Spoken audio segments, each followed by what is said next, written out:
मोदी जी, आपको news 18 network को ये एक्सक्लूसिव इंटरव्यू देने का बहुत बहुत धन्यवाद। आपने अपने पनिशिंग शेड्यूल से हमारे लिए समय निकाला। इस इंटरव्यू को हम थोड़ा अलग तरीके से करेंगे, कुछ बिग पिक्चर क्वेश्चंस पूछेंगे। शुरुआत में हमारे संग हमारे दो कलीग्स जुड़े हुए हैं, एक महाराष्ट्र के एंकर हैं, दूसरे हमारे कर्नाटका के एडिटर हैं।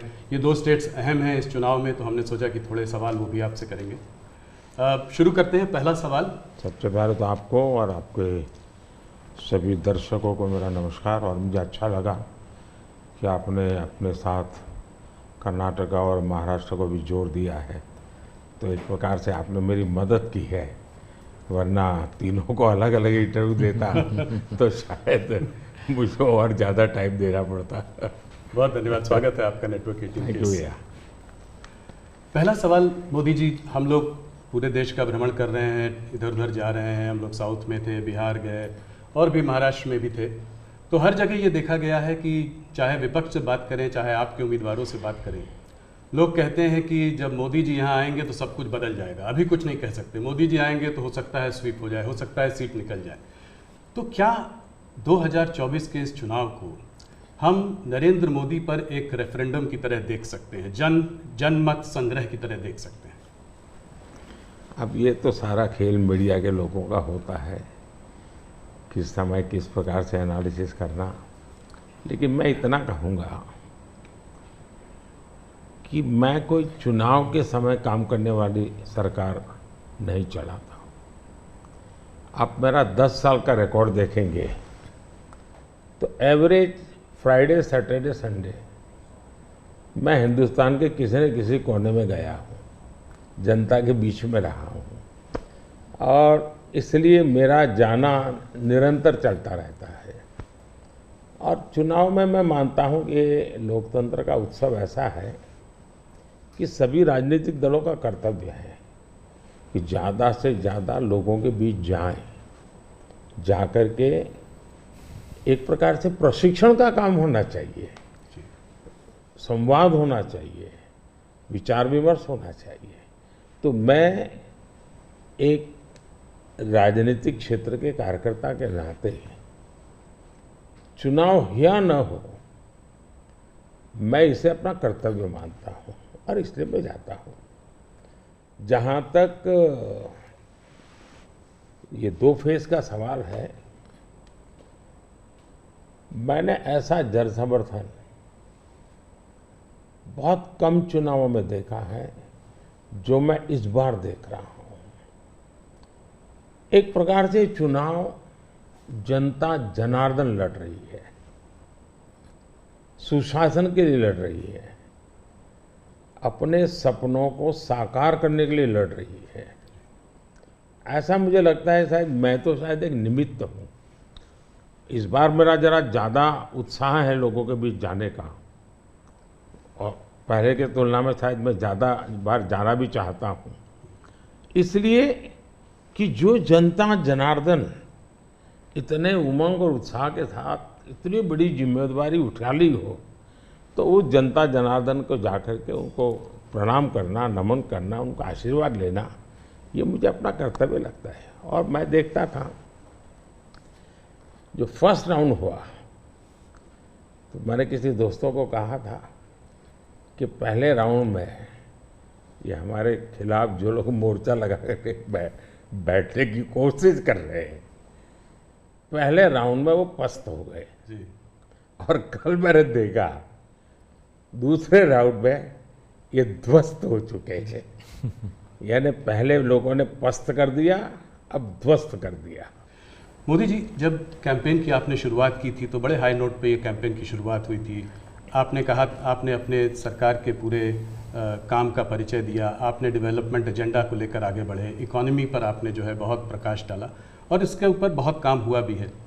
अभी इधर उधर 1-2 चरण के बाद आते आते आपने जो है राजस्थान में एक रैली में एक कांग्रेस के मैनिफेस्टो पर एक डायरेक्ट अटैक किया।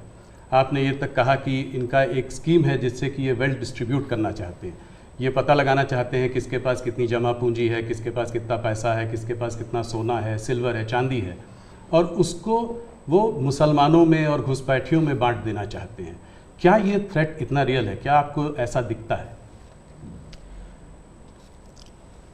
मुझे लगता है कि शायद आपकी टीम ने मेरा पूरा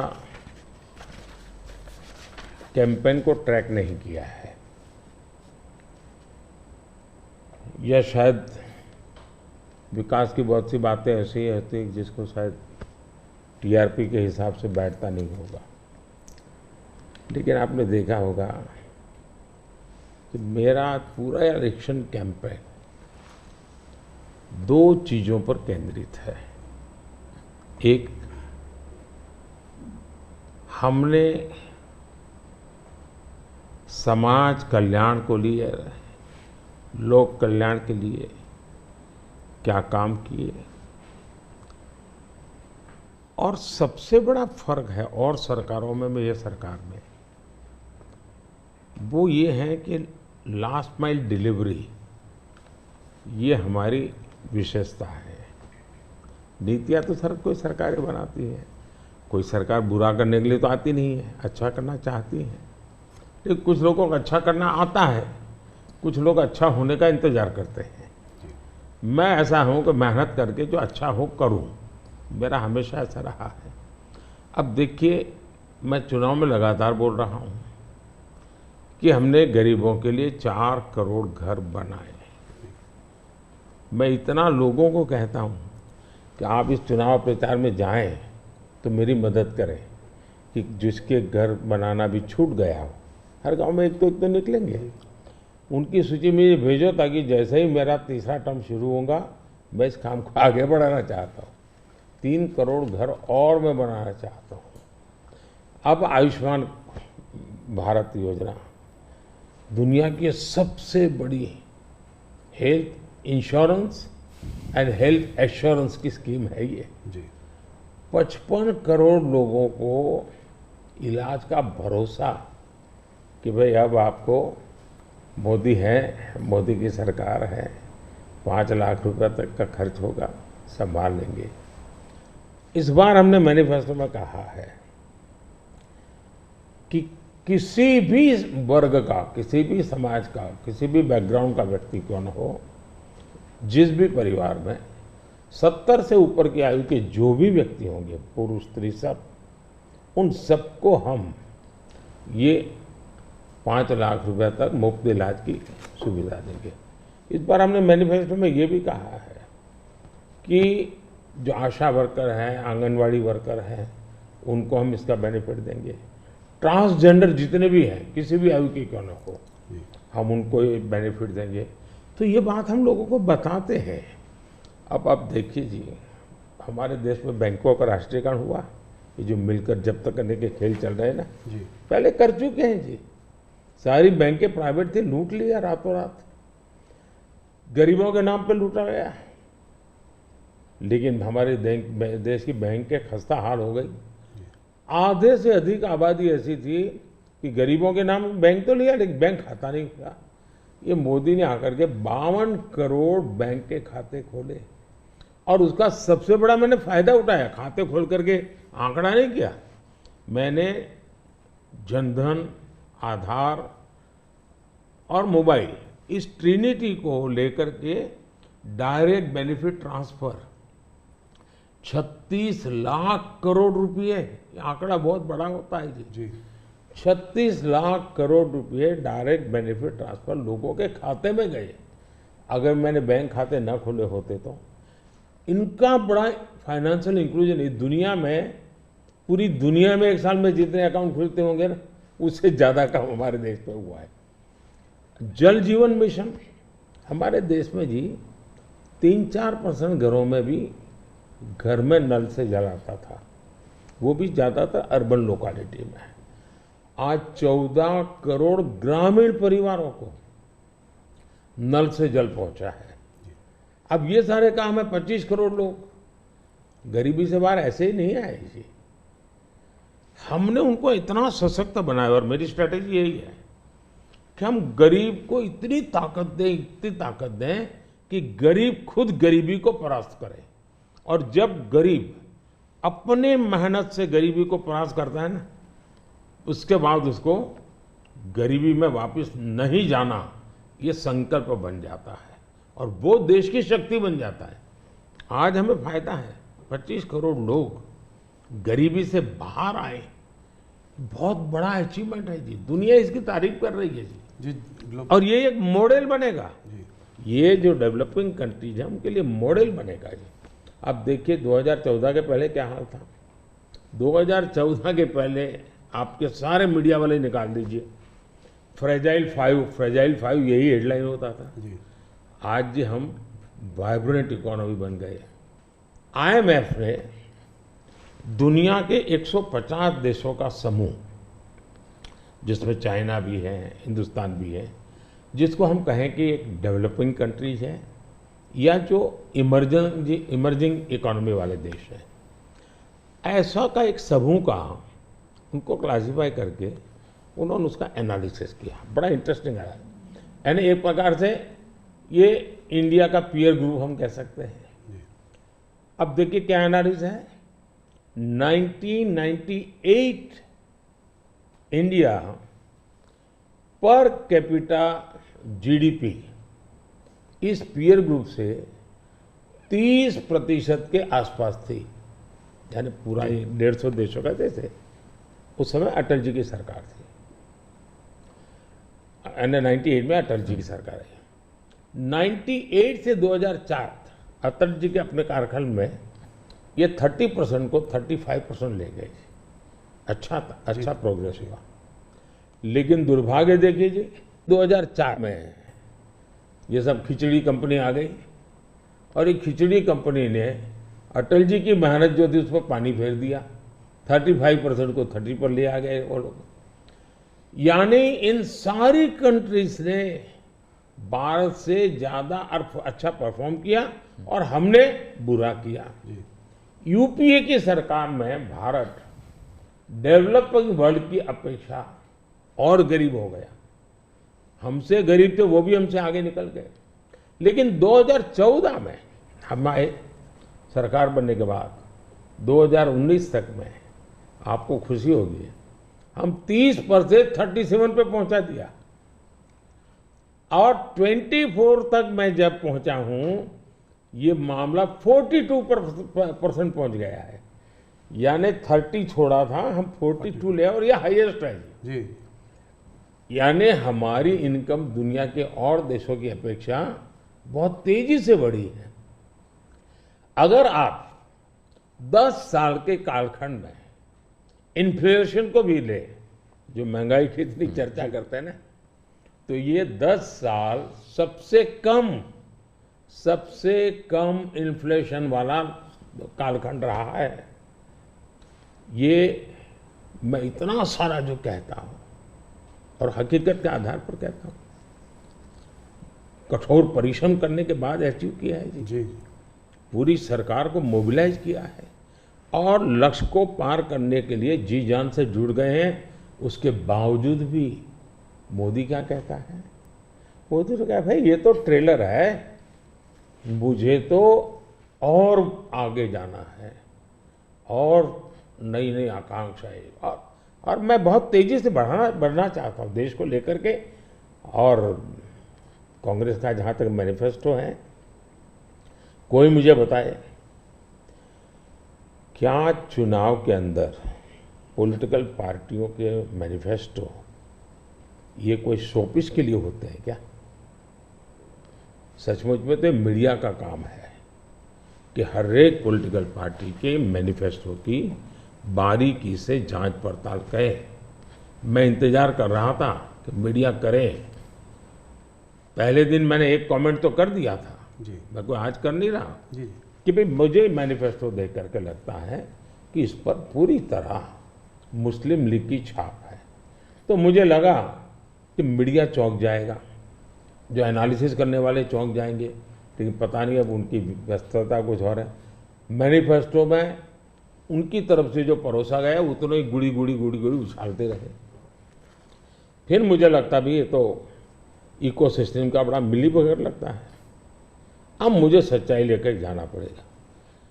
मैंने काफी 10 दिन इंतजार किया कि देश इस मैनिफेस्टो में जो बुराइयां हैं उसको कोई न कोई, क्योंकि निष्पक्ष तरीके से आता है तो अच्छा है, आखिरकार मुझे मजबूरन ये सच्चाइयाँ लेकर के आनी पड़ी। अब देखिए साहब, अब उनके एक महाशय ने अमेरिका में इंटरव्यू दे दिया, जी, इनहेरिटेंस टैक्स पर। तो इनहेरिटेंस टैक्स की बात ले आए, 55% टैक्स आपकी प्रॉपर्टी। अब मैं विकास और विरासत की बात कर रहा हूँ, ये विरासत को लूटने की बात करते हैं। तो मैं और वेल्थ रिडिस्ट्रीब्यूशन की बात करते हैं, और उनके आज तक का इतिहास है, वो करेंगे क्या? तो फिर मेरी जिम्मेवारी, मेरी रिस्पॉन्सिबिलिटी है कि मैं देशवासियों को बताऊं कि भाई ये इस दिशा में ले जा रहे हैं। अब आप तय कीजिए, जाना न जाना जनता जनार्दन का हक है, लेकिन मेरा दायित्व बनता है कि तथ्य के आधार पर, तर्क के आधार पर, उनकी हकीकतों के आधार पर मुझे बताना चाहिए, वो मैं बता रहा हूँ। सैम पिट्रोडा जी ने जो है इनहेरिटेंस टैक्स की बात की, जो हम लोगों की जमा पूंजी है, जब हम अपने लोग पूरा बचाते हैं अपने फैमिली के लिए, जब हम उसको अपने आने वाली जनरेशन को देंगे तो उस पर भी टैक्स लगेगा, और ये टैक्स बहुत बड़ा टैक्स हो सकता है। तो क्या आप कहेंगे कि बीजेपी अगर आएगी तो इस टैक्स को कभी नहीं लागू करेगी? भारतीय जनता पार्टी क्या करेगी, हमारे मैनिफेस्टो में साफ हमने लिख करके लाए हुए। अब उन्होंने कहीं सगुफा छोड़ दिया तो मैं भी वो झंडा लेके घूमूंगा, ये सवाल आपके मन में कैसे आ जाता है? भारतीय जनता पार्टी की विचारधारा साफ है जी। हम अपनी विचारधारा के आधार पर कार्यक्रमों को लेकर के, मैनिफेस्टो को लेकर के देश के सामने जाते हैं। कृपा करके ऐसे महाशयों के विचारों को हम पर मत थोपिए भाई। मोदी जी, राहुल गांधी ने एक बात और कही है, वो कहते हैं कि जब वो सरकार अगर उनकी आएगी तो वो एक नेशनल एक्सरे कराएंगे। इसी से जुड़ा सवाल है, इसीलिए मैं पूछना चाह रहा हूँ, एक नेशनल एक्सरे कराएंगे।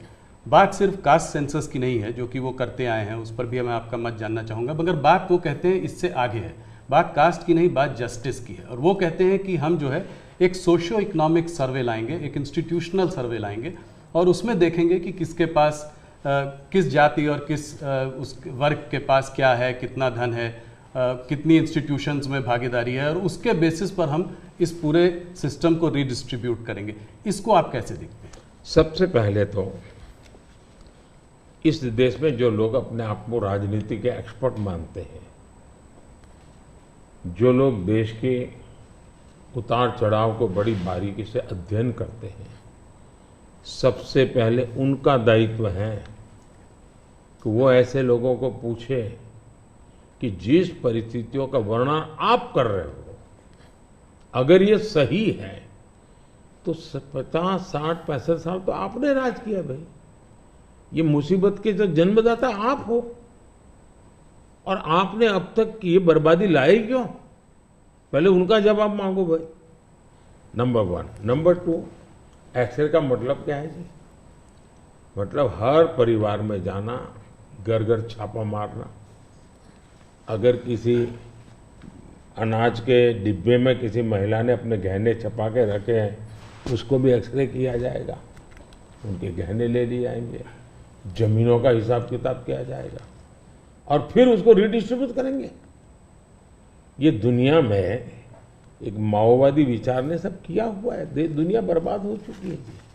ये पूरी तरह अर्बन नक्सल उस सोच का सीधा सीधा प्रकटीकरण है, और इसलिए मैनिफेस्टो आने के 10 दिन तक बाद भी ये जो जमात आए दिन लिखापट्टी करती है ना, वो चुप रही, उनके प्रोटेक्शन में चुप रही है। तब मिलके मेरी जिम्मेवारी बन जाती है कि देश को जगाना कि भाई देखिए आपको लूटने की ये तरकीब हो रही है।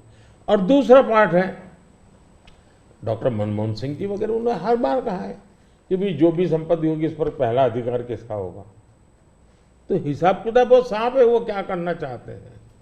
आपने ये सवाल भी उठाया है, 2006 का एक वीडियो जो वायरल हो रहा है, जिसमें मनमोहन सिंह जी ने कहा है कि गरीब मुसलमानों का पहला अधिकार रिसोर्सेज पर है, ये उन्होंने साफ कहा है। आपने उसको मैनिफेस्टो में भी ये बात पॉइंट आउट की है कि ओबीसी रिजर्वेशन का जो है पार्ट लेकर वो मुसलमानों को दे देना चाहेंगे, और 2004 से 2014 के बीच में उन्होंने 4-5 बार ऐसा करने की कोशिश की भी है। अरे भाई, ये तो बड़ा इंटरेस्टिंग सवाल आपने पूछा है। जरा मेरा जवाब लंबा हो जाएगा, लेकिन जरूर। देश के लिए मुझे बताना पड़ेगा। बताइए। आप कांग्रेस का इतिहास देख लीजिए। 90 के दशक से ये मांग उठी है देश में। समाज का एक बहुत बड़ा तबका है जिसको लगता था कि हमारे लिए कुछ होना चाहिए, उसके लिए आंदोलन हुए हैं। 90 से पहले कांग्रेस ने पूरी तरह इस बात को खारिज कर दिया, उसका विरोध किया, उसको दबाने की कोशिश की है। यानी 90 के पहले का उनका दशक है। फिर उनको जितनी भी कमीशन बने, जितनी कमेटियां बनाई, उसके भी रिपोर्ट्स ओबीसी के विचार के पक्ष में आने लगे। अब उनके सिफारिशों को भी वो नकारते रहे, रिजेक्ट करते रहे, दबाते रहे। 90 के दशक में उनको लगा कि भी अब इसको जरा उनकी वोट बैंक की राजनीति के अनुसार उसको टर्न दिया जाए। उन्होंने पहला पाप किया क्या, 90s के दशक में कर्नाटका में उन्होंने धर्म के आधार पर, आपको याद होगा, कर्नाटका में उन्होंने धर्म के आधार पर मुसलमानों को ओबीसी घोषित कर दिया। यानी देश के ओबीसी को नकारना, उस विचार को दबाना, उस विचार को रिजेक्ट करना, लेकिन राजनीति खातर मुसलमानों को ओबीसी घोषित कर देना। केंद्र से कांग्रेस गई, 2004 तक ये प्लान ठप रहा, उनका इरादा पक्का नहीं हुआ। 2004 में वो फिर आए, तो आते ही आंध्र में मुस्लिम को ओबीसी कोटा ये देना तय कर लिया। मामला कोर्ट में जाके उलझ गया। अब ओबीसी के 27% जो आरक्षण में मिला हुआ है, भारत के संसद ने दिया है, संविधान के मूलभूत भावना के प्रकाश में दिया है। 27% शहद लगाने की उन्होंने तैयारी कर दी, डाका डालने की कोशिश की। 2006 में नेशनल डेवलपमेंट काउंसिल की मीटिंग हुई थी, एनडीसी की। मनमोहन जी के बयान पर बहुत बड़ा हंगामा हो गया। 2 साल कांग्रेस पूरी चुप रही। 2009 के घोषणा पत्र में फिर से इसका जिक्र किया। 2011 में कैबिनेट नोट है इसका, 2011 के कैबिनेट नोट में ओबीसी के 27% हिस्सा डाका डाल करके उसमें से मुसलमानों को दे देना उन्होंने तय किया जी। 2012 यूपी चुनाव में भी उन्होंने इसकी एक असफल कोशिश की, फायदा नहीं हुआ। 2012 आंध्र हाईकोर्ट ने इसको रिजेक्ट कर दिया, रद्द कर दिया, कानूनी जजमेंट आ गया। एससी में गए, सुप्रीम कोर्ट में गए, वहां भी उनको कोई रिलीफ नहीं मिला। 2014 के घोषणा पत्र में भी धर्म के आधार पर आरक्षण की बात कही है, जबकि हिंदुस्तान का संविधान जब बना तब तो कोई आरएसएस वाले, बीजेपी वाले संविधान सभा में नहीं थे। बाबा साहब आम्बेडकर जैसे लोग बैठे थे, पंडित नेहरू जैसे बैठे थे, सरदार वल्लभ भाई बैठे थे, देश के कई महापुरुष बैठे थे। उन सब ने लंबे चिंतन के बाद तय किया था कि भारत जैसे देश में धर्म के आधार पर आरक्षण नहीं दिया जा सकता। 2024 के चुनाव में आप देख रहे हैं उनका मैनिफेस्टो, और मैंने कहा इस पर पूरी तरह मुस्लिम लीग की छाप है, यानी मुस्लिम लीगी नीतियां उन्होंने अपना शुरू किया। अब ये जो उन्होंने स्थितियां बनाई हैं, मुझे बताइए कि देश के लोगों को ये जिस प्रकार से संविधान की धज्जियां उड़ा रहे हैं, जिस प्रकार से लोग बाबा साहब आम्बेडकर को अपमानित करते हैं, एससी एसटी के आरक्षण पर भी खतरा, तलवार लटका देते हैं, ओबीसी का तो जीना मुश्किल कर देंगे। क्या मुझे देश की जनता को प्रशिक्षित करना चाहिए कि नहीं करना चाहिए? मैं सभी जो भी विद्वान लोग हैं, जो कलम के धनी हैं, जो निष्पक्ष हैं, उनका ये दायित्व बनता है कि ऐसे समय देश को वो एजुकेट करें, सही चीज़ें बताएं। कांग्रेस का कहना है कि उन्होंने ऐसा स्पेसिफिकली नहीं बोला है। जो कि उन्होंने मैनिफेस्टो में बोला है, उसमें लिखा है कि इनकरेज और असिस्ट करेंगे स्टूडेंट्स को बिलोंगिंग टू द माइनॉरिटीज़। उन्होंने ये कहा है कि will ensure minorities receive there fair share of opportunities, ये बोला है। तो इसको आप कैसे पढ़ते हैं, मतलब उनके मैनिफेस्टो को? मुझे पकड़ने की जरूरत नहीं, मैंने 1990 से आपको हिसाब दिया भाई जी। 1990 का हिसाब देखोगे, उसके बाद आप क्या कहोगे मुझे? अब मुझे उसमें एनालिसिस करने की जरूरत ही नहीं पड़ती जी। आपको 1990 से लेकर के डॉक्टर मनमोहन सिंह जी के 2009 के बयान तक और सारी चीजों को एक टेबल पर लेकर के देखोगे तो आप बिल्कुल इसमें से क्या निकालोगे भाई? मैं नहीं निकाल रहा हूं जी। हर एक को यही निकालना पड़ेगा भी हाँ, मतलब कि एक करके यहां जाएंगे वो। और ये जो भागीदारी की बात करते हैं इंस्टीट्यूशंस में कि जजेस ओबीसी नहीं है, मीडिया में ओबीसी का रिप्रेजेंटेशन कम है, इसको आप कैसे देखते हैं? अब मुझे बताइए, जो 2014 में हम आए, हमने ऐसी कोई नीति बनाई है क्या जो जिसके कारण किसी को रुकावट हो जाए? तो ये उनके पाप है, उनके पापों को देश भुगत रहा है। अगर उन्होंने सच्चे अर्थ में सेकुलरिज्म किया होता, सच्चे अर्थ में सामाजिक न्याय किया होता, वोट बैंक की राजनीति न की होती, तो ये उनको आज इस प्रकार से झूठे कागजों को लेकर के घूमना नहीं पड़ता। जी। मुझे विश्वास है कि 10 साल से मैं जो कर रहा हूं, स्थिति ऐसी आएगी कि जितनी बातें हैं उनका जवाब हम ही देंगे, कर के देंगे, हर एक को योग्य न्याय देंगे। आज हमारे पहले देश के राष्ट्रपति आदिवासी कैसे बने हुए? हमारी सोच के कारण बने। हमें 3 बार राष्ट्रपति बनाने का मौका आया, एक बार अटल जी के समय, 2 बार मेरे समय। पहली बार हमने किसको बनाया? माइनॉरिटी को बनाया, जी बिल्कुल। अब्दुल कलाम जी को बनाया। मुझे मौका मिला पहला तो किसको बनाया? दलित को बनाया। दूसरा मौका मिला तो किसको बनाया? आदिवासी महिला को बनाया। तो ये हमारे आचरण से पता चलता है कि हमारी सोच क्या है। जी। मोदी जी, आपने एक बात और कही है और इसको मैं एक लंबे सवाल से भी जोड़ना चाहता हूँ। आपने कहा है कि अगर इनका गठबंधन जो है सरकार बनाएगा तो ये पीएम बाय रोटेशन होगा। ये डिसाइड नहीं कर पा रहे हैं कि किसको पीएम बनाएंगे, तो एक साल के लिए सब लोग पीएम बनेंगे। सवाल मेरा थोड़ा बड़ा है। सवाल ये है कि क्या आपको लगता है कि जिस स्टेज में इंडिया का जो डेवलपमेंट स्टेज है उसमें कोएलिशन गवर्नमेंट काम करेगी या एक स्टेबल गवर्नमेंट ज़्यादा इफेक्टिव होगी? 2 अलग अलग सवाल है जी। देखिए, आप कांग्रेस का कैरेक्टर देखिए। उनके यहाँ राजस्थान में पार्टी के अंदर आंतरिक संघर्ष था, तो उन्होंने फॉर्मूला बनाई 2.5 साल मुख्यमंत्री की, 2.5 साल एक मुख्यमंत्री रहेंगे, 2.5 साल दूसरे ये राजस्थान में फॉर्मूला बनाई थी, नॉन फॉर्मूला है।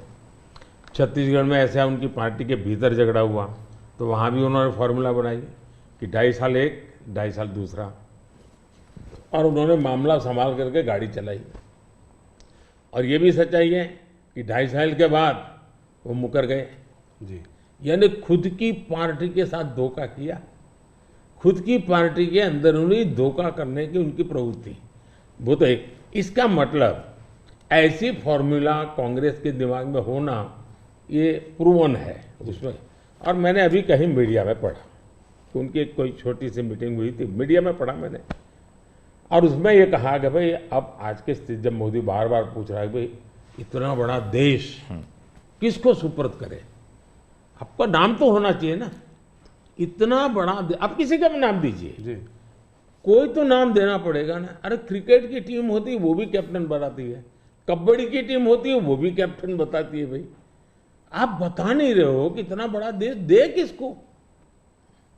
और तब जाकर फिर उन्होंने कोई ऐसे फॉर्मूला बनाई है कि भाई 1 ईयर 1 पीएम फॉर्मूला।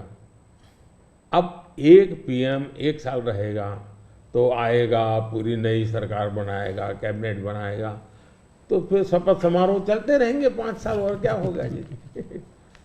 और देश संकट समारोह में उलझता रहेगा, वो शपथ समारोह में उलझते रहेंगे। अब कोई देश ऐसे चल सकता है? इतना बड़ा देश जी। देश ने 30 साल तक अस्थिरता देखी है, मिलीजुली सरकारों का दौर देखा है, आज दुनिया में भारत के प्रति विश्वास बढ़ा है, उसका कारण भारत के 140 करोड़ लोगों ने एक स्थिर, मजबूत, स्पष्ट बहुमत वाली सरकार बनाई। तो कोई भी भरोसा करेगा भाई हाँ जी जी। इस सरकार के पास मैंडेट है। मिली-जुली सरकार पर कोई भरोसा ही नहीं करता है। और इतना बड़ा देश ऐसे थोड़ा चल सकता है। लेकिन आज देश की राजनीति ऐसी है कि कोई एक पार्टी कितने ही बहुमत से क्यों न जीते, उसने रीजनल एस्पिरेशंस को ऑनर करना ही होगा। और इसलिए हमें पूर्ण बहुमत मिला, फिर भी हम सरकार एनडीए की बनाते हैं, एनडीए के साथियों को लेकर के बनाते, क्योंकि एक पार्टी को पूर्ण बहुमत मिलने के बाद भी देश के राजनीतिक उज्जवल भविष्य के लिए, देश के लोगों के एस्पिरेशंस के लिए, रीजनल एस्पिरेशंस को उतना ही रिस्पेक्ट देना चाहिए, उतना ही हिस्सा देना चाहिए। और ये कैरेक्टर एनडीए ने डेवलप किया है, भारतीय जनता पार्टी ने करके दिखाया है। आपने रीजनल एस्पिरेशंस की बात की तो उसकी बात हम लोग करेंगे। एक सवाल और जिससे पहले कि उस पर आते हैं, ऑपोजिशन की सारी पार्टीज, राहुल गांधी, कांग्रेस, सब ये कहते हैं कि मोदी जी ये जो है मैच फिक्सिंग कर रहे हैं इस चुनाव पर। उन्होंने कहा है कि ईडी, सीबीआई और ईवीएम के बिना आप चुनाव नहीं जीत सकते। क्या कहेंगे आप? ईवीएम का जवाब तो देश की सुप्रीम कोर्ट ने दे दिया है। और 2014 में इनके पास ईडी थी, इनके पास सीबीआई थी, तो हार क्यों गए भाई? मेरे होम मिनिस्टर तक को जेल में डाल दिया था, तो हार क्यों गए वो? अगर ईडी सीबीआई से चुनाव जीते जाते तो ईडी सीबीआई का काम तो इतने सालों तक कांग्रेस ने किया है, वो जीत जाते हैं जी। और इतना बड़ा देश एक म्यूनसिपैलिटी का चुनाव फिक्स नहीं कर सकते हो भाई? जरा करके देखो, ये संभव होता है क्या फिक्सिंग? क्या क्या दुनिया को मूर्ख बना। लेकिन दुख इस बात का है कि ऐसी बातें करने वालों को आप मीडिया के लोग उनको पूछने के बजाय हमको पूछते हो। मोदी जी थोड़ा सा लेकिन इसमें एक बात चौकस है जी, मैं मानता हूं पिछले कई दिनों से इंडिया अलायंस के लोग इतने निराश हो चुके, इतने निराश हो चुके हैं कि अभी उनको बहाने ढूंढना बहुत जरूरी बन गया है। क्योंकि पराजय के बाद भी लोगों के सामने जाने के लिए उनको इसलिए मैं समझता हूँ शायद वो अभी से ये सारे तर्क ढूंढ रहे हैं कि पराजय के तर्क क्या होंगे। शायद उसी की उनकी इंटरनल एक्सरसाइज है ये। मोदी जी दो स्टेट्स अहम हैं इस चुनाव में, एक है कर्नाटका और एक है महाराष्ट्र। कर्नाटका जहां पे अभी आपकी हार हुई थी विधानसभा के चुनाव में, और महाराष्ट्र इसलिए क्योंकि वहां पर एक अजीब सी खिचड़ी बनी हुई है, दो पार्टियां टूटी हैं। मेरे दो साथी मेरे साथ हैं। सबसे पहले शुरुआत करते हैं कर्नाटका से। तो हरिप्रसाद जी जो हमारे वहाँ के एडिटर हैं वो आपसे कुछ सवाल पूछना चाहते हैं। हरिप्रसाद जी स्वागत है आपका। ಕರ್ನಾಟಕದಲ್ಲಿ ನೇಹಾ ಹಿರೇಮಠ್ ಮರ್ಡರ್ ಕೇಸ್ ಭಾಳ ಚರ್ಚೆ ಆಗ್ತಾ ಇದೆ. Neha killed inside the campus by Fayaz. Even JP Nadda ji rushed to her house.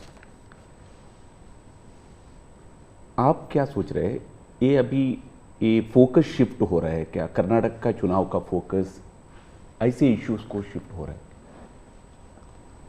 देखिए, नड्डा जी का कार्यक्रम वहाँ चल रहा था और इतनी बड़ी घटना घटी थी। और ऐसी चीज़ों में हमें वो किस दल के थे, वो कांग्रेस के थे, उसकी बेटी की हत्या हो गई तो हमारा क्या, ये हमारे संस्कार नहीं है, न ही हमारी सोच है। और एक मानवीय संवेदना का विषय है। और मैं मानता हूँ कि अच्छा हुआ अध्यक्ष जी ने इतनी चुनाव की आपाधापी में भी उनके सांत्वना देने का प्रयास किया है। ये पूरी तरह मानवीय व्यवहार है। मैं भी अब मैं बताता हूँ कि शायद कौन सा चुनाव है मुझे याद नहीं है, लेकिन राहुल जी का कहीं पर हवाई जहाज में कुछ गड़बड़ हुआ तो मुझे पता चला, तो मैंने तुरंत उनको फ़ोन किया। मैंने कहा भाई आपको कुछ दिक्कत हुई है, क्या हुआ है? ये हमारा कर्तव्य बनता है। मैं गुजरात का मुख्यमंत्री था और दमन में मैडम सोनिया जी, फिर हमारे अहमद पटेल साहब, वो सारे लोग, उनका हेलीकॉप्टर एकदम से क्रैश कर गया। मुझे पता चला, मैंने तुरंत फ़ोन किया। मैंने कहा मैं यहाँ से आपको एयर एम्बुलेंस भेजता हूँ। तो अहमद भाई ने मुझे कहा नहीं, अभी बिल्कुल हम लोग सलामत हैं, ये बात ठीक है, हेलीकॉप्टर को नुकसान हुआ है लेकिन हमें कुछ तकलीफ नहीं हुई है। एक बार सोनिया जी काशी गई थी इलेक्शन कैंपेन में और वहाँ उनको तबीयत एकदम ख़राब हो गई, तो मैंने तुरंत यहाँ से सबको भेजा। मैंने कहा भाई देखो क्या मामला है, या तो हवाई जहाज दो उनको। तो ये एक तो मेरे संस्कार भी हैं और मैं मानता हूँ कि ये राजनीति से परे होते हैं चीज़ें। तो मेरे लिए किसी भी परिवार में आपत्ति आ जाए, ये हमारा राजनीति से ऊपर उठ करके ही व्यवहार होना चाहिए जी। Regarding the guarantee schemes, in Karnataka, Congress promised 5 guarantees, and they, after coming to power, they delivered that one. They, as per their promise, they are delivering that one. Now, whereas in BJP is more, in the last election you lost there, only 66 seats you were able to win there, BJP able to win there. Now again Yediyurappa जी का leadership और उसका बेटा का leadership में ज़्यादा focus हो रहा है। इसका वजह से थोड़ा सा बीजेपी के अंदर भी कुछ लोग नाराज भी है उधर। वो एक्चुअली आपका मन में कर्नाटका में अभी बीजेपी कितना सीट जीत सकते हैं, क्या है आपका? नंबर 1, यस, कर्नाटका की जनता पश्चाताप कर रही है कि हमने इतनी बड़ी गलती कर दी, इनको बिठा दिया। तो जन समर्थन हमारा कम नहीं हुआ है, जन समर्थन हमारा बढ़ा है, लेकिन इन्होंने इतने ही कम समय में सीएम कौन, अभी भी वो बात सेटल नहीं हुई है। शपथ हुआ है सीएम का लेकिन सेटल नहीं हुआ है। अपने आप को सीएम मानने वाले लोग बहुत है उसमें। अब कानून व्यवस्था देखिए, चरमरा गई है, बम ब्लास्ट हो रहे हैं, हत्याएं हो रही हैं, आर्थिक स्थिति पूरी तरह कंगालियत की स्थिति में है। वादे तो बड़े बड़े कर दिए उन्होंने और फिर टैग लगाए, ऐसा होगा तो ये मिलेगा, वैसा होगा तो नहीं मिलेगा। मतलब आप जनता के साथ धोखा भी कर रहे हो। जब हमने कहा कि भाई हम इन लोगों को आयुष्मान कार्ड देंगे, मतलब देंगे, फिर इफ्स एंड बट लगा करके उसमें बेईमानी नहीं करनी चाहिए। अभी जब हमने कहा कि हम 70 साल से ऊपर के किसी भी वर्ग के व्यक्ति होंगे, इनको आयुष्मान कार्ड देंगे, मतलब देंगे। आप में ये हिम्मत होनी चाहिए। उन्होंने किसानों की जो योजना थी वो रद्द कर दी, किसान सम्मान निधि। कोई कारण नहीं है इस प्रकार से करने का। अब आप कोई सोच सकता है जब बेंगलुरु दुनिया में हमारा बहुत बड़ा देश की इज्जत बढ़ाने में बेंगलुरु का बहुत बड़ा रोल है। दुनिया में जब जाते हैं ना तो बेंगलुरु कहते ही ऐसा लगता है वो जैसा परिचित है। टैंक हब के रूप में जाना जाता था, आपने देखते ही देखते उसको टैंकर हब बना दिया और टैंकर में भी माफियाशाही चल रही है। पानी के लिए लोग तरस रहे हैं। अगर ये जो हालत उन्होंने कर दी है, अब युवाओं की स्कॉलरशिप आपने संख्या भी कर दी, अमाउंट भी कम कर दी, यानी एक के बाद एक आपने ऐसे नेगेटिव काम किए हैं। जिन मुद्दों को लेकर के वोट मांगा उन मुद्दों को आप वोट दे नहीं पा रहे हैं। अच्छा, डेप्यूटी सीएम वो अपने भाई के लिए वोट मांग रहे हैं और वो खुद सीएम बन सके इसलिए सब खेल खेल रहे हैं। वो सीएम से हटे इसके लिए भी खेल खेले जा रहे हैं। जहां तक भारतीय जनता पार्टी का सवाल है, हम टीम स्पिरिट से काम करने वाले लोग हैं। भले मेरी टीम ने मोदी को आगे किया, लेकिन मेरी पूरी टीम काम कर रही है जी। उसी प्रकार से येडियुरप्पा जी हमारे वरिष्ठ नेता हैं, लेकिन काम पूरी टीम कर रही है और टीम मेहनत करती है, लोगों को विश्वास भी है और हम आगे बढ़ रहे हैं। The second phase election of Karnataka, in nation it's the third phase, but for us in Karnataka it's the second phase election for 14 seats. There's northern part of Karnataka, majorly drought hit places are there. Now regarding this drought, बारे में already Congress is claiming that we went to Supreme Court. Now central government is forced to give a rightful compensation. What's your opinion? देखिए सिद्धारा में है कि जब पुरानी सरकार थी और वहाँ ड्राउट था उस समय, मैंने खुद के ने उनकी पूरी टीम को यहाँ बुलाया था। एज ए प्राइम मिनिस्टर मैंने उनकी टर्म में इनको बुलाया था। बैठ करके मैंने कहा भाई पहले हम जल संचय की योजना हमें बनानी चाहिए। अब जहाँ तक स्टेट डिजास्टर रिलीफ फंड का सवाल है, हमारी सरकार ने पहले ही जो केंद्र का हिस्सा होता है वो उनके यहाँ बैंक के खाते में जमा करके दे दिया हुआ है जी। हमारी इंटर मिनिस्ट्रियल टीम उसने भी प्रभावित क्षेत्रों में जो नियम है, पद्धति वो जो हमने नहीं बनाई, कई दशकों से है, उसके अनुसार वो टीम वहाँ गई है, जा कर के उसने सर्वे किया है। और हर बार ऐसा होता है, जैसे मेरे यहाँ गुजरात में भूकंप हुआ तो मैंने एक मेमोरेंडम भेजा, भारत सरकार ने एक टीम भेजी, उन्होंने सर्वे किया, उन्होंने हिसाब किताब लगाया। अब ये सारी प्रोसेस चली, आचार संहिता आ गई, तो हमने इलेक्शन कमीशन को कहा कि भाई हमारे सामने ये विषय है, हम इसको जैसा ही आप परमिशन देंगे हम देना चाहते हैं। एनडीआरएफ के तहत अब राशि रिलीज भी कर चुके हैं उस नियम के अंतर्गत। मोदी जी, थोड़ा सा हमारे संग हमारे एंकर जुड़े हुए हैं विलास बड़े, आपसे कुछ महाराष्ट्र के बारे में बातचीत करना चाहते हैं। नमस्कार भैया। मोदी जी, तुम्हाला महाराष्ट्राचा नमस्कार, महाराष्ट्राकडून नमस्कार। महाराष्ट्र में बीजेपी को उन 23 सीटों को बचाना है जो आपने 2019 में जीती थी, लेकिन इस बार महाराष्ट्र में एक पूरी खिचड़ी बनी हुई है। शिवसेना और एनसीपी टूटी है, उनके दो पार्टनर आपके साथ है, जो दो गुट है आपके साथ है। क्या उद्धव ठाकरे जी और शरद पवार जी के साथ या उनके पक्ष में आप कोई एक सिंपैथी की लहर देख रहे? देखिए, पहली बात तो मैं महाराष्ट्र के सभी लोगों को मेरा नमस्कार, और मेरे लिए अच्छी बात है कि मैं अलग से महाराष्ट्र के विषय को लेकर के आपसे बात कर रहा हूँ। अब देखिए, ये बात सही है कि वहाँ लंबे अरसे से मिलीजुली सरकार चलती है। विलासराव देशमुख थे, तब से लेकर के आप देखिए, इवन शरद पवार भी जब मुख्यमंत्री बने थे वो भी पूर्ण बहुमत के साथ अकेले नहीं बन पाए थे। दूसरा, महाराष्ट्र का दुर्भाग्य रहा है कि लंबे अरसे से 5 साल तक कोई एक मुख्यमंत्री रहा नहीं है।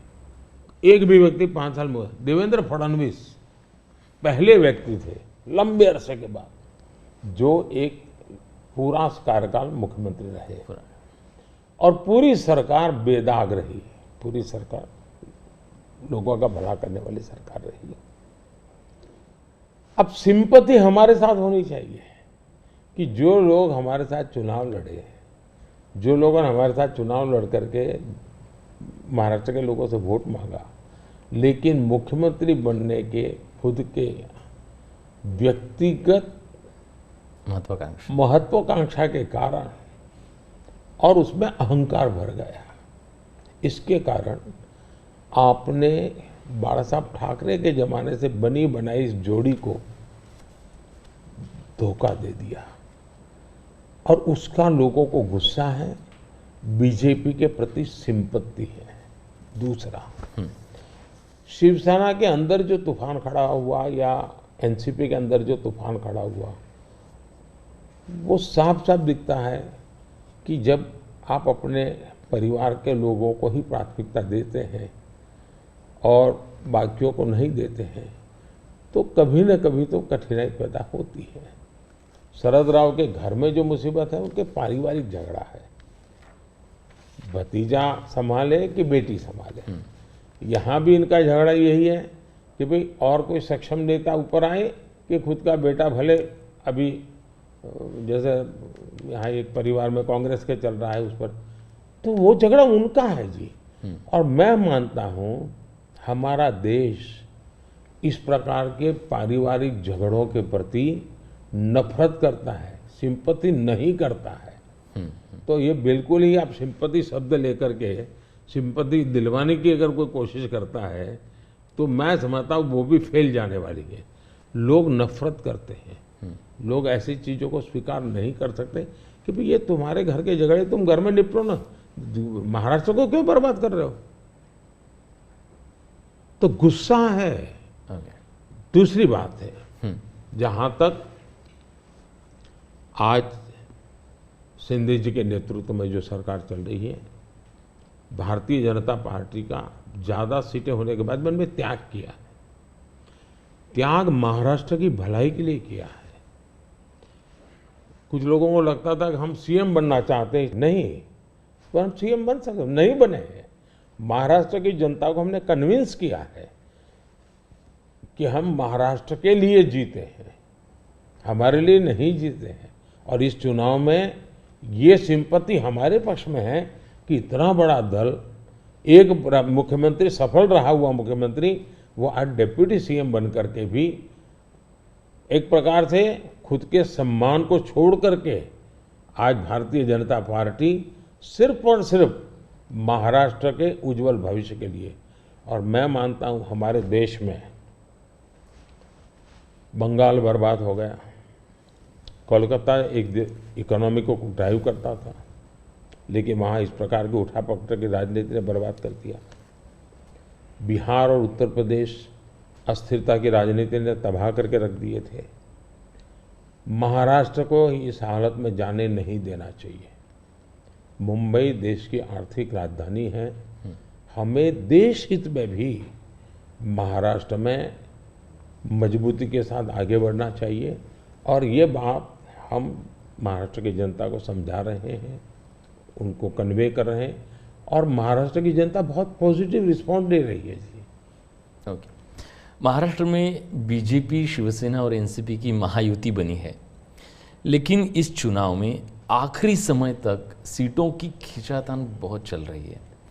अभी तक टिकट का वितरण भी बहुत जगह पे नहीं हुआ है। ये महायुति पर एक बड़ा सवाल नहीं है खड़ा करता? मुझे लगता है ये जो पहले दो वाक्य बोले ना, उसके सिवाय बाकी सब जो बता रहे वो उन लोगों का प्रॉब्लम है। वहाँ सीटें तय नहीं हो पा रही हैं, वहाँ निर्णय नहीं हो पा रहा है, वहाँ पैरेलल चुनाव लड़े जा रहे हैं। इस बाजू तो ऐसा ही नहीं, बीच बाजू तो चल पड़े हैं लोग, मिलजुल करके सीटें तय कर करके चल पड़े हैं जी, और वेल इन एडवांस कर दिया है। शिवसेना, बीजेपी और एनसीपी, ये तीनों ने इसको कर लिया है। सामने जो नकली पार्टियों का मेला मिलाप है वहां नहीं हो पा रहा है जी, उल्टा है। कितनी सीटें देखते हैं आप महाराष्ट्र में? पिछली बार 41 आई थी, इसलिए पूछ रहा हूँ सवाल। हम बहुत ताकत के साथ आगे बढ़ रहे हैं। वोट भी बढ़ेगा, सीट भी बढ़ेगी। सर, 2017 में आप ही की सरकार ने शरद पवार जी को पद्म विभूषण दिया था, जो देश का सेकेंड हाईएस्ट सिविलियन ऑनर है। लेकिन पिछले मंगलवार को शरद पवार जी ने एक कह दिया, मराठी में ते मराठीत असं म्हणाले की मोदी जी देशाचे नवे पुतीन आहेत, आप नए पुतीन बन रहे हैं। आप इस कमेंट को कैसे देखते हैं? मैं उनका आदर करता हूं, आज भी करता हूं। हाँ। और मैं मानता हूं सार्वजनिक जीवन में लंबे अरसे तक जिन जिन लोगों ने काम किया है वो हमारे साथ रहे न रहे, हमारे विरोध में रहे, वो अलग बात है। इसका मतलब ये हुआ कि जिसके अंदर वो पुतिन को देखते हैं उसकी सरकार से अवार्ड लेकर के वो गर्व कर रहे हैं। ये तो बहुत बड़ा कॉन्ट्राडिक्शन है भाई। लेकिन वो गर्व कर रहे हैं। जहाँ तक मेरी पार्टी की सोच और व्यक्तिगत रूप से मेरी सोच। अब देखिए, हमने भारत रत्न दिया तो किसको दिया? प्रणब मुखर्जी, नरसिम्हा राव, चौधरी चरण सिंह जी, कर्पूरी ठाकुर, और इस देश में किसी ने क्वेश्चन नहीं किया कि मोदी जी अब इनको क्यों भारत रत्न दे रहे हैं। सबको लगता हाँ यार ये ड्यू था, डिजर्व था। किस दल के थे? हमारे खिलाफ ढेर सारी बातें उन्होंने बताई हुई ऐसे लोग हैं, लेकिन निर्णय उसके आधार पर नहीं होता है। आप पद्म पुरस्कार देखिए, मुलायम सिंह जी, असम के तरुण गोगोई जी, पीए सांगमा जी, जमीर जी, SM कृष्णा जी, आप देखिए जी, सारे लोग हैं दूसरी पार्टियों के हैं, हमने उनको पद्म दिया। हम पद्म देते हैं उनको अपने अपने क्षेत्र में जो उनका योगदान है, देश के लिए जो भी उन्होंने किया है, ये देश का दायित्व है। अवार्ड देश का है, दल का नहीं है जी। ये मोदी की पर्सनल प्रॉपर्टी नहीं है, ये भारतीय जनता पार्टी का उस पर कॉपीराइट नहीं है जी। तो मैंने पूरा पद्म पुरस्कार, तो मैं मानता हूँ कभी अगर आप स्टोरी चलाएं, मीडिया के लोग इंटरेस्ट करें, भारत में पद्म पुरस्कार को कैसे परिवर्तित किया गया, कैसे पद्म पुरस्कार एक प्रकार के सच्चे अर्थ में सम्मान बना दिया, इतना बड़ा काम उन्होंने किया है। अगर तारीफ होनी चाहिए तो इस बात की होनी चाहिए कि भाई आप बहुत बड़े सोच वाले लोग हैं कि आप ऐसे ऐसे निर्णय करते हैं। ये क्वेश्चन नहीं होना चाहिए कि आपने उनको क्यों दिया। नहीं, देने के बाद भी उन्होंने ऐसा है स्टेटमेंट, ये शर्ती थोड़ा होता है कि मैं पद्म देता हूँ मेरे लिए चुप रहना। ये कोई एग्रीमेंट थोड़ा होता है, ये गिव एंड टेक फॉर्मूला नहीं है जी। मोदी जी, थोड़ी सी बात उत्तर प्रदेश की करते हैं। सबसे बड़ा प्रदेश है, 80 सीटें वहाँ से आ रही हैं। क्या इस बार आप लोग 2014 का रिकॉर्ड तोड़ पाएंगे? 71 सीट लाई थी बीजेपी, 73 एनडीए। इस बार अगर देखें तो अखिलेश और राहुल साथ में चुनाव लड़ रहे हैं और दमखम के साथ जो है पूरे परिवार को उन्होंने वहाँ से उतारा है। खुद कन्नौज से लड़ रहे हैं अखिलेश जी, डिम्पल मैनपुरी से लड़ रही हैं, फिरोजाबाद, आजमगढ़, तमाम जगह से उनके परिवार के लोग लड़ रहे हैं। हो सकता है कि कहते हैं कि गांधी लोग भी शायद वापस अमेठी और रायबरेली से लड़े। तो इस उसमें आप इस चुनाव को कैसे देखते हैं? राहुल जी, आप जितने गर्व से सब उतरे हैं 4 बार बोल रहे हैं। नहीं, गर्व से ये मजबूरी है कि क्या है? परिवार के लोगों को उतारना पड़ रहा है, ये मजबूरी है। ये उनका मूल कैरेक्टर के इसके सिवा उनके पास कोई है ही नहीं। फैमिली मेंबर्स के लिए लड़ना, फैमिली मेंबर के लोगों के लड़वाना, यही खेल है। अच्छा, ये पहले इकट्ठे नहीं आए क्या भाई? पहले भी इकट्ठे आ चुके हैं, बार बार इकट्ठे आ चुके हैं। लेकिन उत्तर प्रदेश की जनता को अपना भविष्य क्या है उसकी समझ पूरी है, और इसलिए मैंने पार्लियामेंट में कहा था कि आज उत्तर प्रदेश की और देश का हाल ऐसा है कि बड़े बड़े नेता लोकसभा के मैदान से भाग रहे हैं, राज्यसभा का रास्ता खोज रहे हैं, और हुआ वैसा ही है। बड़े लोग ने चुनाव लड़ने के लिए तैयार नहीं है जी। लेकिन हम एक जिम्मेवारी के साथ काम चल रहे हैं, सबको साथ लेकर के चल रहे हैं, और मुझे पक्का विश्वास है कि अब शायद कुछ बचेगा नहीं उनका, कुछ नहीं बचेगा। 2014 से बेहतर परफॉर्मेंस होगी, उनका कुछ बचेगा ही नहीं जी। एक सवाल और, आप इसका पार्ट जवाब दे चुके हैं इसलिए मैं उसको संक्षेप में पूछूंगा। ऑपोजिशन कांग्रेस सब आपके पीछे कहता है कि सरकार जो है ईडी, सीबीआई, इंटेलिजेंस एजेंसी इसका इस्तेमाल कर रही है। आपने कहा है कि ईडी इंडिपेंडेंट है। सिर्फ एक सवाल यह है कि ऐसा देखा गया है कि 25 नेता का एक एनालिसिस एक न्यूज़पेपर ने की थी कि 25 नेता जब अपोजिशन पार्टी से बीजेपी की तरफ आ गए तो उसमें से 23 लोगों के ऊपर से जो है इस तरह के केसेस को या तो ठंडे बस्ते में डाल दिया गया या ड्रॉप कर दिया गया। इस बारे में पहली बात है, एक भी केस ड्रॉप नहीं किया गया है। जो अदालत कहेगी वही होगा, हम कोई निर्णय नहीं लेंगे, स्वतंत्र है। दूसरी बात है, पॉलिटिकल लीडरशिप के केस कितने हैं भाई? ओनली 3%। 97% अच्छे अच्छे ब्यूरोक्रेट जेल में है। आखिर के संस्था का जन्म क्यों हुआ है भाई? अगर इन संस्थाओं का जन्म इसी काम के लिए हो तो काम नहीं करेगी क्या? और अदालत इतनी बड़ी है जी, किसी को जमानत नहीं दे रही है अदालत, तो अदालत देखती होगी ना भाई। और भ्रष्टाचार के मामले में हम कम से कम उसको लाइट न ले जी। सचमुच में देश में चर्चा होनी चाहिए कि पहला एक जमाना ऐसा था आपको आरोप लगता था ना तो भी हिल जाते थे। आज गुनाह सिद्ध हो चुका, सजा हो चुकी, फिर भी आप हाथ ऊंचा कर कर करके फोटो निकलवा रहे हो। आप भ्रष्टाचार का महिमा मंडन कर रहे हो। इस देश में ये आलोचना का विषय होना चाहिए। भ्रष्टाचार को न्यू नॉर्मल के रूप में ट्रीट नहीं करना चाहिए, वरना इस देश का बहुत नुकसान होगा जी। ये सवाल बीजेपी और अदर्स का वाला नहीं है। देश के लिए ठीक नहीं है कि आप इसको न्यू नॉर्मल बना दे। और मैं देख रहा हूँ धीरे धीरे धीरे ऐसा वातावरण बनाया जा रहा है, हाँ ठीक है यार वो तो चलता रहता है। यही तो देश, गरीब आदमी मर रहा है जी। हमने कैसे भी करके इससे देश को मुक्त करना चाहिए, रिजॉल्व होना चाहिए कंट्री का, वो नहीं हो रहा है जी। और मैं तो मानता हूं कि भाई देखिए, मैं जो कोशिश कर रहा हूं, एक सिस्टम को पॉलिसी ड्रिवन बनाओ, टेक्नोलॉजी को भरपूर लाओ। आज हमने, पहले एक प्रधानमंत्री कहते थे 1 रुपया जाता है 15 पैसे पहुंचता है जी। आज मैं कहता हूँ 1 रुपया जाता है पूरे 100 पैसे पहुंचते हैं, डायरेक्ट बेनिफिट ट्रांसफर। क्यों? सिस्टम को सुधारो भाई। हमने जेम पोर्टल बनाया, करप्शन को कम करने की दिशा में हमारा बहुत बड़ा कदम है जी। दूसरा, समाज को भी जगाओ, समाज को भी आदत डालो कि भाई भ्रष्टाचार बुरा है, किसी भी स्तर पर भ्रष्टाचार से मुक्त रहना चाहिए। और देश में वो वातावरण बन रहा है, पॉलिटिकल लोगों को डर नहीं है। और मैं मानता हूं उसमें कुछ मात्रा में ये जो सिर्फ हमारा विरोध है इसलिए उनका समर्थन कर देना, ये शोभा नहीं देता है भाई। आपने पिछले कार्यकाल में काफ़ी बड़े काम किए, आर्टिकल 370 को रद्द किया, सीएए को लेके आए, मगर ऑपोजिशन लीडर्स इस कैंपेन में सब कह रहे हैं कि अगर वो सरकार बनाएंगे तो इन सबको जो है सीएए को रिपील कर देंगे। ममता बनर्जी खास करके कह रही हैं सीएए को इम्प्लीमेंट नहीं होने देंगी। इसको आप कैसे देखते हैं?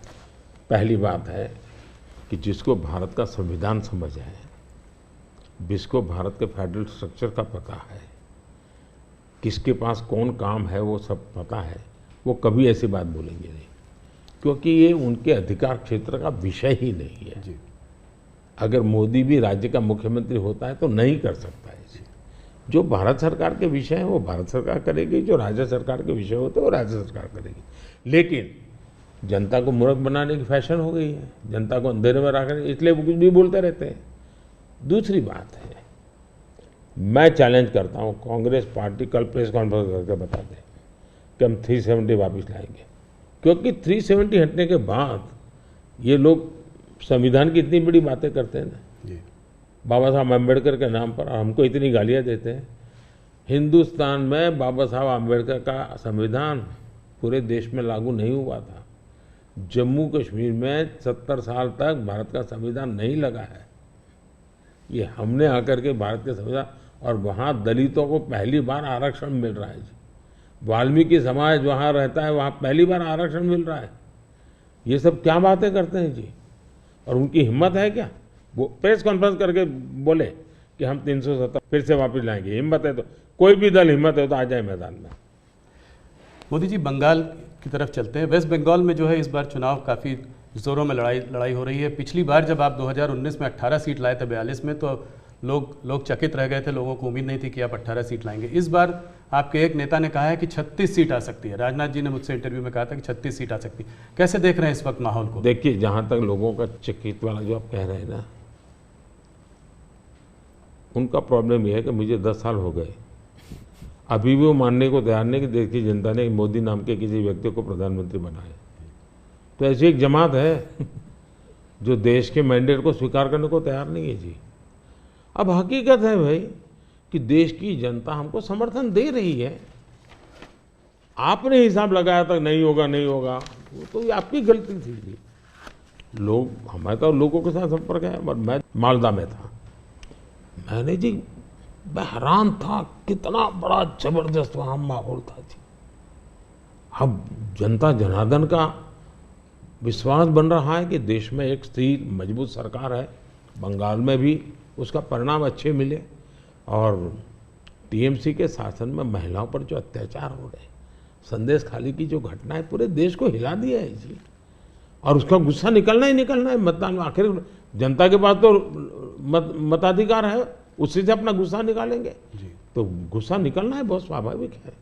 आपने देखा होगा नोटों के ढेर, क्या कभी आपके टीवी वालों ने इतने सारे नोटों के ढेर कभी पकड़े गए देखा था?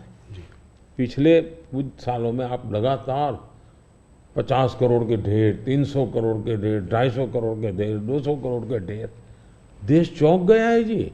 आप कितना ही इसको दबाने की कोशिश करो, लेकिन देश के दिल दिमाग में स्थिर हो चुका है कि ये लूटने वाले लोग हैं। तो इस बार जीत और बड़ी होगी। बिल्कुल क्लीन स्वीप कर रहे हैं। उड़ीसा को कैसे देखते हैं? उड़ीसा में आपने जो है बीजेडी का साथ छोड़ा। भारतीय जनता पार्टी वहाँ अलग रही है। बीजेडी ने मुद्दों के आधार पर समर्थन केंद्र में हमारा समर्थन किया था, मुद्दों के आधार पर। जी। और ऐसे बहुत से दल हैं जो मुद्दों के आधार पर हमें समर्थन देते रहे हैं। तो बीजेडी का हमारा नाता हो रहा, राज्य के अंदर हम बिल्कुल, उड़ीसा की पूरी अस्मिता खत्म हो रही है भाई। उड़ीसा की अस्मिता संकट में है। उड़िया लैंग्वेज वो खतरे में आ रही है। और मैं नहीं मानता कि उड़िया के लोग अब ये लंबे अरसे तक इसको सहन कर सके। इतने संसाधन है जी। आज उड़ीसा देश का रिचेस्ट स्टेट बन सकता था जी, रिचेस्ट स्टेट, लेकिन क्या हालत बना के रखी है। तो अब उड़ीसा के सामान्य मानवी के अंदर एस्पिरेशंस है जी।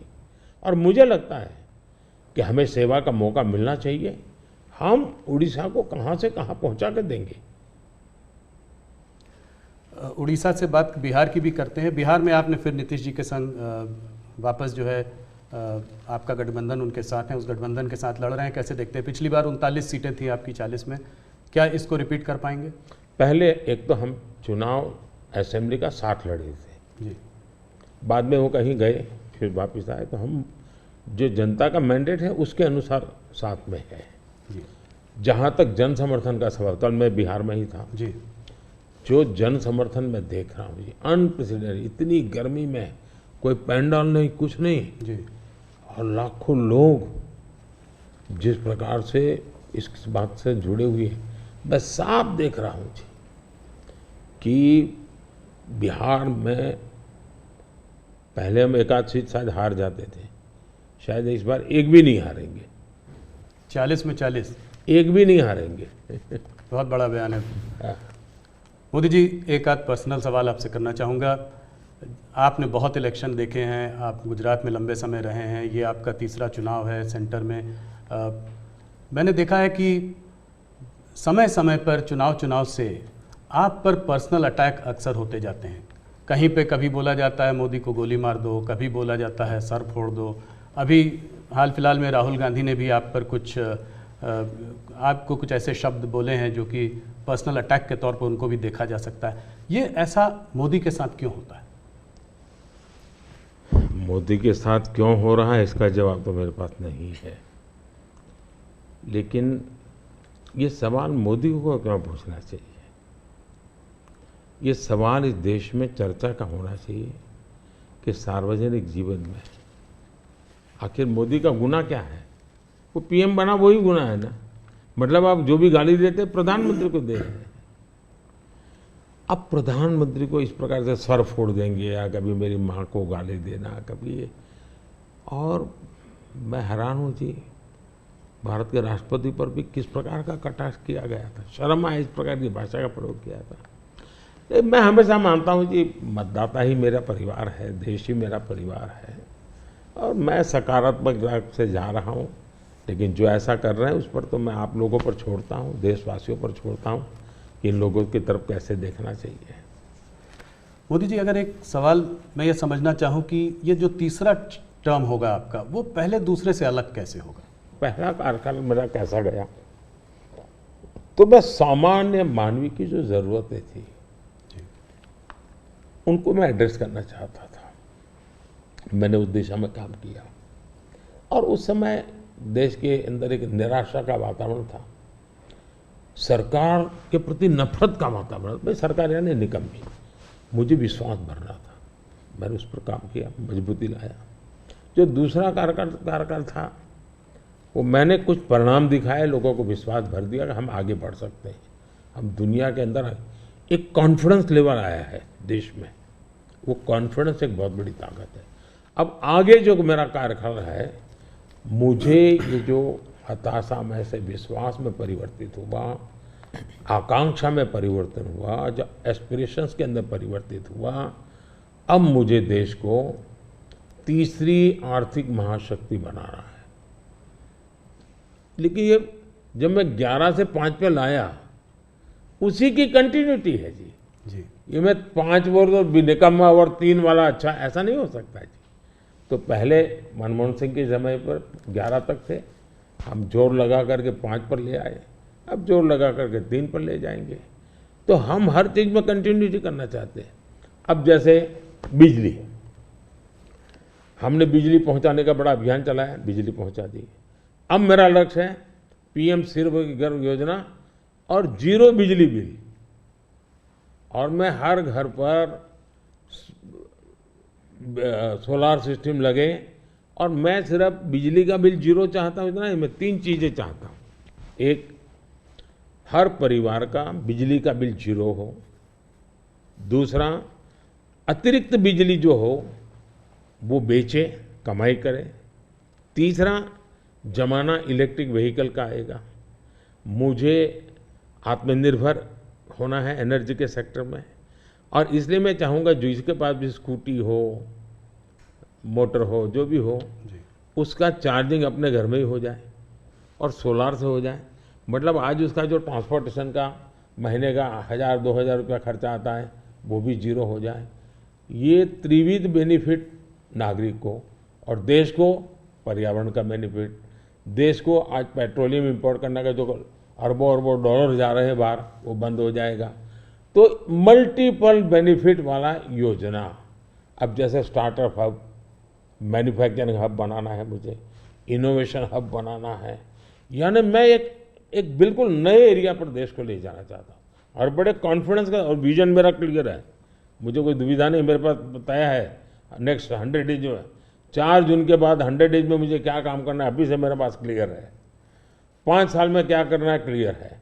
2047 में विकसित भारत बने, क्लियर है। इसलिए मैं कहता हूँ 24/7 फॉर 2047, ये मेरा मिजाज है।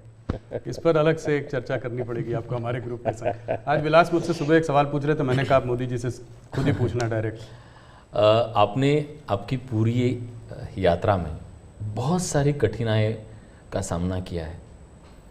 ऐसी हालत में भी आप टफ डिसीजन लेते हैं, ये कैसा कर पाते हैं? देखिए, मैं टफ डिसीजन वगैरह नहीं लेता हूँ, मैं सही डिसीजन लेता हूँ। कोई टफ डिसीजन होते नहीं, सही होते हैं। किसी को टफ लगे, किसी को ना लगे, ऐसा हो सकता है। लेकिन फिर भी मैं सोचता हूँ कि ये सब कैसे होता है। जैसा अचरज आपको होता है, मुझे भी होता है कि मोदी ये कैसे करता है। फिर मैं सोचता हूँ नहीं, शायद परमात्मा ने ही मुझे इस काम के लिए भेजा हुआ है। मुझसे जो कुछ भी है वो कोई ईश्वरीय शक्ति करवा रही है, और वो ईश्वरीय शक्ति, ईश्वरीय प्रेरणा से मैं करता रहता हूँ। ये कोई परमात्मा की देन है। परमात्मा ने मुझसे कुछ काम लेना तय किया है, किसी पर्पज के लिए परमात्मा ने मुझे भेजा है, और इसलिए मैं ये जो बाकी तूफान चल रहा है उससे बहुत परे रहता हूँ। लेकिन इस तूफान में शांत कैसे रहते हैं? वही, मैं उससे परे रहता हूँ।